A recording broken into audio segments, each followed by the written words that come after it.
As always, Ted, kick us off. Who do you have as your winner of the week? Well, I got to go with KJ Osborn, receiver for the Minnesota Vikings, who pulled a man from a burning vehicle in Austin, Texas over the weekend. Was riding in an Uber. Uber driver noticed the car was on fire. They pulled over and he ran over and helped pull someone from a burning vehicle. And what makes you a better winner than saving someone's life? Pretty awesome that he was able to do that down in Austin. And pretty, like, reading up on it, sounds like just a really interesting young man finishing his master's at Miami, wants to be in the Secret Service whenever he's done playing football. So I thought that was really cool. I think he's got what it takes to be in the Secret Service if he's riding in an Uber that late. Now, you're in an Uber that late. I assume you've been out. For your instant reaction to be like, I'm going to that burning car and I'm getting them out. Dude, that's some badass stuff, man. Yeah, it's pretty incredible. It's always fun to think about. Now, I had a chance once to pull someone from a burning vehicle when I was in high school. And late at night, I was at a convenience store with some friends. And we heard like a loud boom. We looked down the road and a truck had gone off the road, hit an electric pole, and was starting to go on fire. We sprinted. It was probably like 300 yards away, and full sprint, ran all the way down there. And dang it, the guy was like sitting on the ground outside of the truck. But I was like, here we go. This is it. And, basically ran a 300-yard sprint for nothing, but was glad that the guy was okay. Fell asleep at the wheel. Okay. Dangerous. Don't do that. It's dangerous. Nope. Don't do that. Hey, don't drive tired, people. Don't do that. But the closest I came was my buddy Nick Coffey flipped his car in my other buddy Tate Triska's neighborhood when we were in high school. The car wasn't on fire or anything, but I was the first one there. I stopped and helped him get out. But that's cool. I do think at one point the narrative got shifted to where maybe the car was on fire just to make the story more fun. It wasn't. Yeah. I did not warp the story, but I think I'm remembering this correct. The way someone was like, you pulled Nick out of a burning car. I'm like, no, I did not. He was just sitting there. I helped him get out. I gave him like one hand. It was the least I could do. Guys, one of my lifelong friends. It feels to me like you reached in there, ripped the seatbelt in half, cut it with my teeth. Cut it with your teeth, pulled him out over a pile of broken glass just as the vehicle exploded. And you shielded him from the explosion. Still with us. Awesome. Yeah. Still with us. And now bilingual. He's learned Spanish. How about that? Look at him go. New lease on life. Right? Yeah. Guy's the man. All right. Who do you have as your loser of the week? Now, maybe you can help me out on this. Okay. I'm going with the NFL. The Baltimore Ravens have informed the league that they are placing the franchise, non-exclusive franchise tag on Lamar Jackson, which means he is open to negotiate with other teams.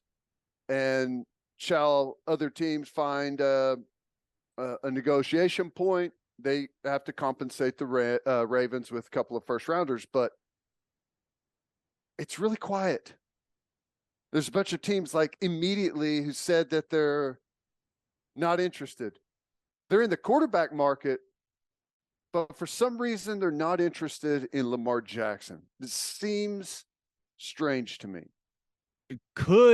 This is the only thing I can think of. Could it be that they don't like that he's missed as many games as he has over the last couple of seasons? And it does feel like, and listen, I hope Lamar Jackson gets his money, man. He is unbelievable to watch. I think he's one of the most entertaining players we've seen in the National Football League in a long, long time. But the way that that entire thing went down at the end of last season with the Ravens, John Harbaugh basically publicly going, I don't know what's going on. Lamar won't tell us anything. That I got to assume some NFL teams looked at that and went, "Oh, don't love that." But Yeah. I can't really think because he's in his.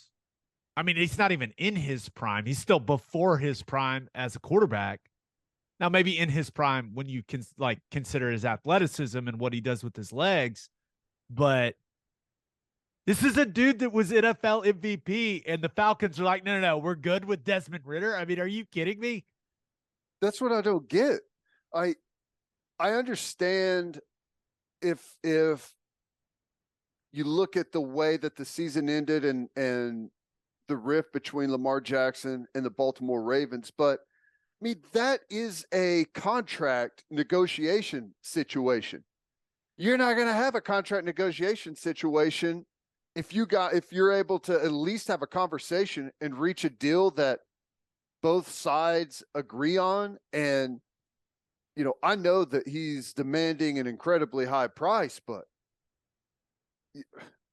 you got a product that is verified. You can go look at what he's done in the NFL, and you'd rather take your chances on guys that have never performed. I don't know. It seems awful strange to me how quickly everyone was able to shoot it down and say they aren't interested. Now, I'm not the only one to notice this. There's a lot of people that have kind of been saying the same thing. It almost appears as if before that ever even happened, that there was almost some type of conversation out there as to, now we're going to tag him, but you guys aren't going to come after him, are you? No, you're good. We're not. And that's tampering. Like, you can't do that. Right. That's illegal. Right. That's collusion. Mm-hmm. Now, Field Yates had a tweet, and there are all kinds of different reports out there, right, about Lamar Jackson. But here are the teams that reportedly will not be pursuing a deal with him. The Falcons. Did I miss it where the Falcons have some MVP caliber quarterback? I know they just drafted Ridder, but come on, guys, let's be serious. The Dolphins. Tua. You'd rather have Tua than Lamar?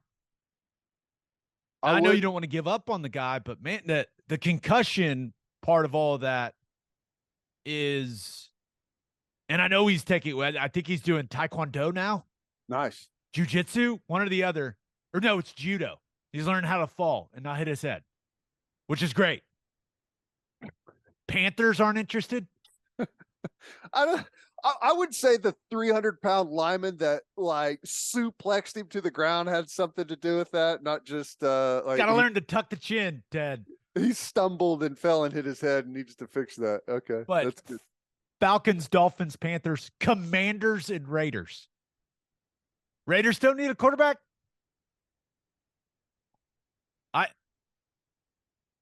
I will say this. And I know a big deal is being made of Lamar Jackson not having an agent. I get that, right? You want, this is the perfect time to have an agent to do all the dirty work and to remove yourself from the situation. But these teams that ain't won jack in a long time saying, "Oh, we're good, we have no interest in Lamar Jackson," is straight up disrespectful to him as a player. You got to realize he's like 26 years old. He's still very young. Like, it makes no sense. What the hell is happening now? On the Ravens side of things, I get like, hey, Lamar, you don't have an agent. We're going to let all these other teams negotiate with you. We'll see what the offer sheet looks like. Let them deal with it, and then we get to say yay or nay, right? And it's kind of easy on the Ravens now. You also want your quarterback to be happy. The way that this has played out for Lamar Jackson is bizarre, man. So bizarre. Yeah. I don't know. I don't know. Obviously don't know enough of the behind the scenes, don't know any of the behind the scenes stuff. And that's where the real story is told. Like, I don't know I don't know how the negotiations went with the Ravens that had Lamar so upset. I don't know what the other teams know or feel about it. As far as how that went down and why they're so quick to say that they're not interested, it seems strange to me. And if I'm a head coach or GM or an owner of any of those other teams, that's a short list. I can name you a bunch of other teams that Lamar Jackson is like levels above their quarterback, and nobody's interested. Okay, it's just weird. Yeah, Right, the this will be Ravens had to know that there was going to be no one interested to be able to put the non-exclusive tag on him. I that's a pretty ballsy move collusion. because I don't know like what happens if someone does come in and offer him a deal and he agrees on it and he's gone. Like where are the Ravens now? They get Like, their what two compensatory first rounders, and they lose their franchise quarterback. doesn't that seem like an unreasonable risk to take? It does, and it's a great reminder that everyone and their dog in the NFL hates the Cleveland Browns for the Deshaun Watson deal. No doubt. Yep. There is not an organization more hated right now by everyone in the league than Cleveland for giving that guy that deal. Because everyone that's Lamar Jackson looked at that and said, that's the exact deal I want. He said, I've been an MVP. Deshaun hasn't. Pay me. This is what he got. I want more, which makes sense. But I think the Ravens and a lot of other people are like, hey, that's an outlier. That's Cleveland doing Cleveland things.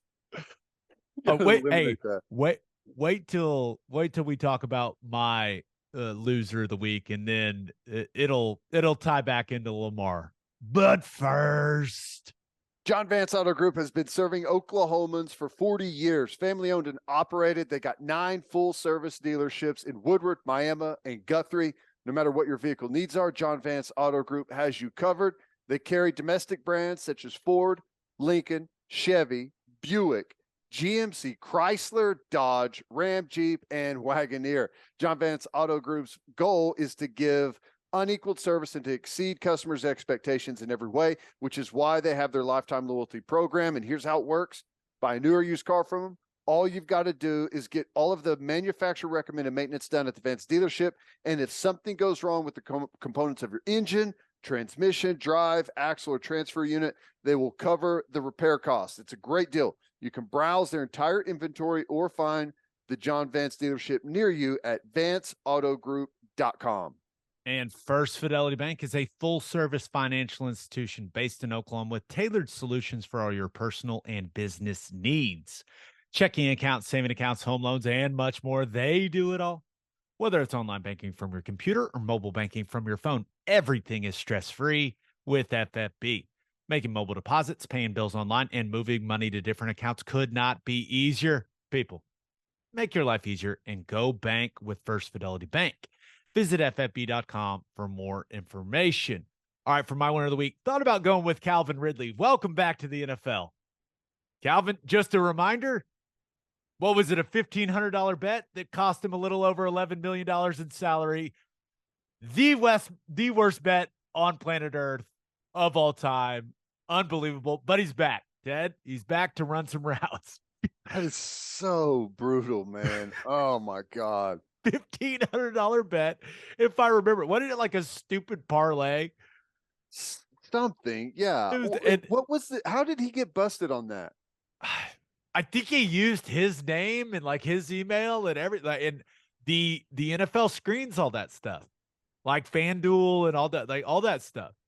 They're searching for that. Hey, is anybody stupid enough to use their real name to bet on one of these? And all it did was cost him a cool $11 million. But he's back. He's reinstated. Wasn't he like injured at the time too? Like he was. Yes. It's not like he was even playing or was not playing.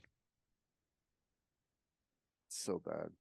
So bad. But my winner of the week, New York Jets, and especially their fans. They got to be getting very, very excited about this latest report regarding one Aaron Rodgers. The Jets brass, we're talking GM, head coach, owner, everyone flew out to California to meet with Rodgers. Clearly, the Packers had to give them permission to meet with him in this fashion. So I got to imagine this was a thorough discussion about what life as a New York Jet would look like for Aaron Rodgers. And I also assume the ultimate goal for the Jets is to convince Aaron Rodgers that they are the place for him and for him to okay a trade from Green Bay. I do think Rodgers in New York would be ridiculously entertaining. I mean, I feel like it would be great for the content on here. We need it in our lives. But when you just went through a season of whatever the hell that was with Zach Wilson and then Mike White, and what was there a little Flacco in there? Yeah. Yeah, a little Flacco. I have to imagine Jets fans are looking at this going, I know he's a little older and he's on ayahuasca and all this stuff, but please bring us Aaron Rodgers. You talk about an upgrade. Good Lord. All right, Aaron Rodgers is still head and shoulders above. Oh my gosh. Yeah, it ain't even close. Am I the only one that pictures that meeting with the Jets taking place in one of those sauna tents or something? Like some type of hut. Like, yeah. And you walk up. Shirtless. You walk up and Aaron Rodgers, he's got like a lead basket or something. He's like, put your phones in here, please. Thank you. Like puts them to the side.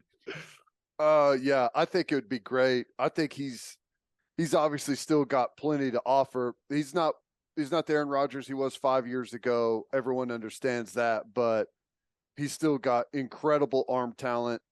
As long as are the Jets going to be healthy at offensive line? They're really good at offensive line if they're healthy. And if that's the case, if they're healthy at O-line, okay, they may have something. Yeah, the pieces, the defense, right? Yep. And as he'll make all your skill players way better. Yeah, as strange as Aaron Rodgers is, right? Brings an adult in the room. Yeah. A guy that every single guy in that locker room, like when he speaks, everyone else is going to shut the hell up. Mm-hmm. He's Aaron Rodgers, man. And you saw Breece Hall, Sauce Gardner, like all those guys were on Twitter like, come on, man. That could not have been a good feeling for Zach Wilson, Mike White, any quarterback. Like, hey, please come. But well, it's not a good feeling, but even like if you're a young guy like Wilson, like you have to view that as an opportunity to learn from one of the best to ever do it. And like maybe not get thrown to the wolves and take something from him and learn his process and everything. And don't just be totally shut off to the idea. Well, remember, he said if they bring in a veteran quarterback, he's going to give them hell every day. You're right. Yeah. Okay. Right. Let me know how that goes. Zach Wilson. Let me know how that goes. But yeah, Jets fans got to be fired up. All right. For my loser of the week, thought about going with Quinn Ewers. A lot of chatter, Ted. Arch Manning's on campus. Steve Sarkisian. A lot of people making a big deal about Steve Sarkisian's comments that it is an open competition between those two for the starting job. I have no clue why some people are making it such a big deal because, yeah, duh, you want a competition at every position. That's football. That's how you build up a program. That's how you create a great team. But everyone's now trying to psychoanalyze Ewers cutting his hair and his trimming his beard and all this stuff. It's pretty funny. Ewers has to see all this and be like, guys, I'm just trying to live my life, man. Can I not just like hang out and be a college kid? It turned into a big deal. It was like the #1 story on ESPN for a while. Well, whether he likes it, like this is the tough spot that he's going to be in. I expect him to win the quarterback battle against Arch Manning, but I don't have a whole lot of information of what it exactly is going to look like, but let's assume that he wins it. Every incompletion, every stalled drive, everyone's going to want to see Arch Manning because of the name, because 5-star quarterback coming in. Like that's just the world that they're living in. And it's not going to be easy to navigate that for Sarkisian, man. It's not. It happened last year, and Arch wasn't even there yet.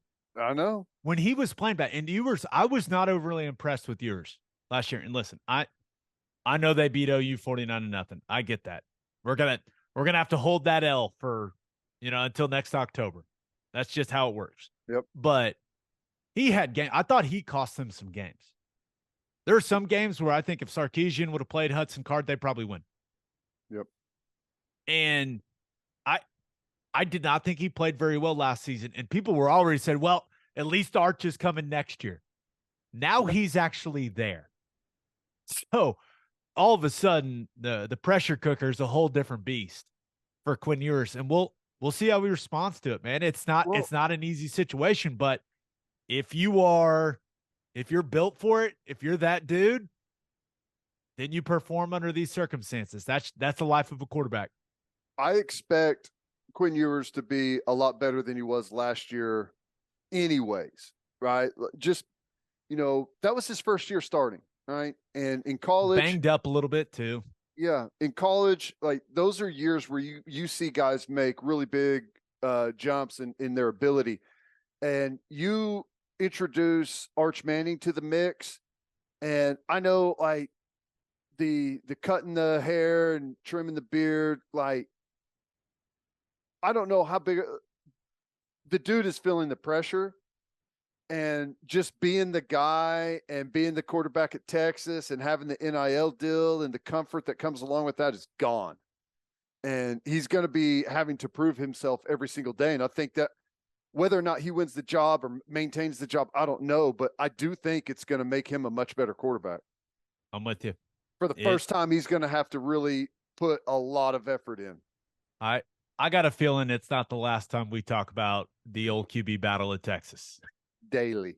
A long way to go between now and when we kick the season off. All right, but my loser of the week. We talked about Lamar Jackson and some of these franchises saying, "Oh, we're not interested." My loser of the week's the New York Giants because they're giving Daniel Jones $160 million. I just don't think giving Daniel Jones $40 million a year is something. I don't think it's something they had to do. Maybe another team would have done it. And I know he had a very solid year under Brian Daboll, but completed 67% of his passes, 3,200 yards, 15 touchdowns, 5 interceptions, ran the ball really well, right? Over 700 yards rushing, 7 rushing touchdowns. But as a result of that, they give him a 4-year, $160 million contract with $82 million guaranteed at signing and includes up to $35 million in incentives. Ted, Daniel Jones, who, remember, they did not pick up his 5th-year option, right? Which is the ultimate sign of disrespect to a first-round pick, especially a quarterback. But after one season where he was solid, he is now the 7th highest paid quarterback in the league as of now when it comes to an on average, yearly average. I don't think he's a top 7 quarterback in the National Football League, but congrats to him. But I saw this and I said, what? $40 million a year for Daniel Jones. I know the QB market is what it is now, but this is a guy that's 21-31-1 as a starter in his career. Congrats. Here's your giant contract. See, this is a guy that I feel like you're not worried about people coming in and poaching him. So why they're giving him this contract, I just think it's totally unnecessary. Totally unnecessary. I can't imagine that there's teams lined up that have Daniel Jones on their board that are saying, this is where we're going. This is the future of our team. Should the Giants mess up and not, sign him to a huge deal, this is where we're going. We're dumping all our resources into Daniel Jones. I just don't believe that that's the case. So it's yet another situation where I think a franchise so fearful of not having anyone at quarterback hamstrings the development of the rest of their team by overpaying for a quarterback. I just don't think it's necessary. You can spread that money around and just cycle anyone through and get the same or better results if you spend that money in free agency on other positions of need and that matter. But we see this routinely. It's whatever. 3 years ago, if you would have told me that Daniel Jones is going to make $40 million at quarterback, there's no way I would believe that. The numbers have become so quickly inflated at quarterback that it's spreading to guys that just clearly don't deserve it. And teams are, I don't understand, man. You got to step back for a second and look at the league for a moment and really think about what you're about to do. I just think they can't see the forest for the trees right now. It is, it's a bit puzzling, and I'm not sure how the deal's structured, right? Maybe this is really just a 2-year, like, hey, prove you're the guy type deal. And then you do another extension, right? Where you pay him even more money. But you just look at Daniel Jones, $40 million a year, just doesn't add up with what we've seen. He had a really nice year last year, but and I know that the coaching situation wasn't the most stable, right, for his first couple of years. I get that, but damn, man. Now they franchise tag Saquon Barkley, so he's going to be in the backfield in all likelihood for the Giants. So running game is the quarterback's best friend. Having one of the best running backs in the league, certainly very helpful for that, but got to be a good feeling to be Daniel Jones right now, man. Damn. No doubt. And hey, the people in that front office, the coaching staff there, they see him every day. They've got a much better grasp of his skills and what they think he's going to develop into. But you pay for production, man. I know. I a quarterback, like, you pay for production, not what you think he may end up being. You know, he clearly is the leader of that team and the leader of that locker room, though, or else they wouldn't hand him $40 million a year. But I saw that and I just went, whoa. Seems who are they like negotiating against? It feels like they drove the price up on themselves. That's what I'm saying. Like, I don't know, man. I don't know. On that note, the same day you could have gotten Lamar Jackson, you know? People in New York wouldn't like to watch that entertaining of a player. Come on. No. Lamar Jackson and Aaron Rodgers in New York. Oh my gosh.